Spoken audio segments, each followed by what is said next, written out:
오늘 만도 이야기는 사측 대표 권한이 어디까지냐입니다. 18일 열린 교섭부터 사측이 새롭게 안을 제시하면서 속도를 낼 의지를 밝혔죠. 노동조합도 그에 걸맞게 의지를 밝혔습니다. 이제 남는 것은 사측 대표의 권한이 어디까지인가에 달렸습니다. 그러면 우리는 왜 굳이 대표 권한을 제기하는 걸까요? 교섭 대표가 엄연히 있는데 대표 권한을 따지는 이유는 정몽원 회장이 실질적 대표이기 때문이죠. 노동조합은 선거를 통해서 대표를 뽑습니다. 또 대표의 권한은 규약이나 규칙에 잘 명시되어 있죠. 여기서 중요한 것이 제한입니다. 대표가 마음대로 할 수 없다는 것들이 담겨 있는 것이죠. 하지만 자본은 이와는 다릅니다. 민주적 절차를 통해서 대표를 뽑는 것도 아니죠. 오직 정몽원 회장의 지목을 받은 사람이 주주총회에서 승인을 얻으면 되는 겁니다. 또 그 대표의 권한에는 특별한 제한이 없습니다. 지목받은 사람도 이러할진데 지목한 사람의 권한은 어떻겠습니까? 이들에게 권한은 제한이 아니라 무제한이라는 특징이 있습니다. 더군다나 3세 승계를 준비하는 와중에 그 대표의 권한이 과연 어디까지일까? 이것이 관건일 수밖에 없는 것이죠. 그래서 별도 요구는 정몽원 회장과 대화하라는 뜻으로 이해됩니다. 그동안 사측이 주장해왔던 임금 위주로 다루자는 것은 결국 그 외 요구에 대해서는 정몽원 회장의 승인이 없이는 풀 수 없다는 그런 신호를 읽힙니다. 어떻게 해야 될까요? 2020년 전사고용에서 주물공장 외주 희망퇴직과 관련한 문제로 정몽원 회장과 대화 자리가 열렸던 것을 우리는 기억하고 있습니다. 사측의 신호를 무시하고 23년 교섭 돌파구를 찾을 수 있을지 궁금합니다. 함께 대책을 찾아봐야 되겠죠. 직원들의 요구입니다. 사측은 직원들의 요구를 함부로 제한하면 안 되겠습니다. 임금 위주로 의견을 좁혀달라는 사측의 요구는 그 이외 사항에 대해서는 회장님의 허락이 필요하다는 고백이라는 점에서 한편 이해됩니다.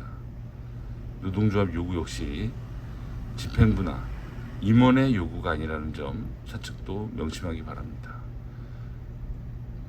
우리만 안 된다고 외치는 정년 연장과 2011년 이후 입사자 처우 개선해야 되겠죠.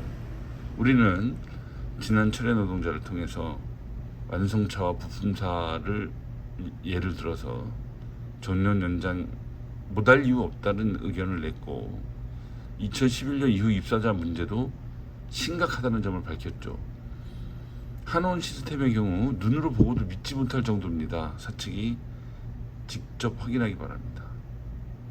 2007년 이후 입사자에 대해서 기본급 7만 원을 별도로 인상했는데 작년에도 유사한 합의가 있었습니다. 2년에 걸쳐서 14만 원이 오른 셈이죠. 더 이상 2011년 이후 입사자를 비참하게 만들지 않길 바라겠습니다. 전반적으로 자동차 산업의 이 분위기는 좋습니다. 작년 성과급 협상에서 해외 법인 손상평가, 투자자산 평가 등으로 전 직원에게 실망을 안겨줬던 점 기억하고 있을 겁니다. 오른쪽 그림은 자동차 수출의 추이입니다.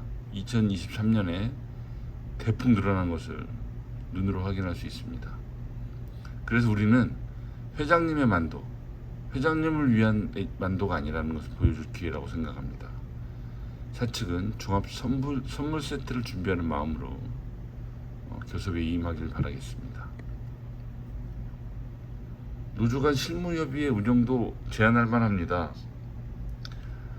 작년 교섭에서 사측은 노동조합 세계 노조와 개별 교섭을 함으로써 타결 시점이 모두 달라서 재미를 본 것으로 느껴집니다. 사실 개별 교섭이라는 것은 각자 각자의 요구로 각자가 교섭하기 때문에 타결 시점이 동일할 이유는 사실 없습니다.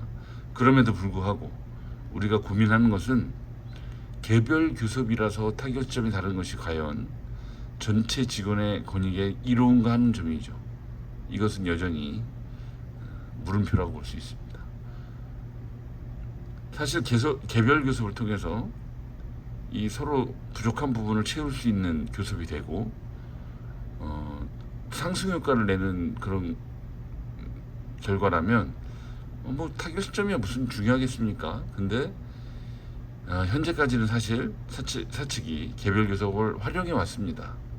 그렇기 때문에 이제는 타결 시점에 대해서도 노조끼리 마음을 열고 대화는 실무협의회를 운영하면 어떨까 제안해 봅니다. 휴가 전, 휴가 이후를 막론하고 올해는 함께 공들여 가능한 곳부터 노조 간 신뢰의 탑을 쌓아봅시다. 그리고 막간을 이용해서 사측이 현대 아울렛 상품권을 또 제시했습니다. 이 막말처럼 들릴지 모르지만 이 줬다 뺏는 것과 유사합니다. 사측의 현대 아울렛 상품권을 온누리 상품권으로 다시 제시할 것을 요구합니다. 이상입니다.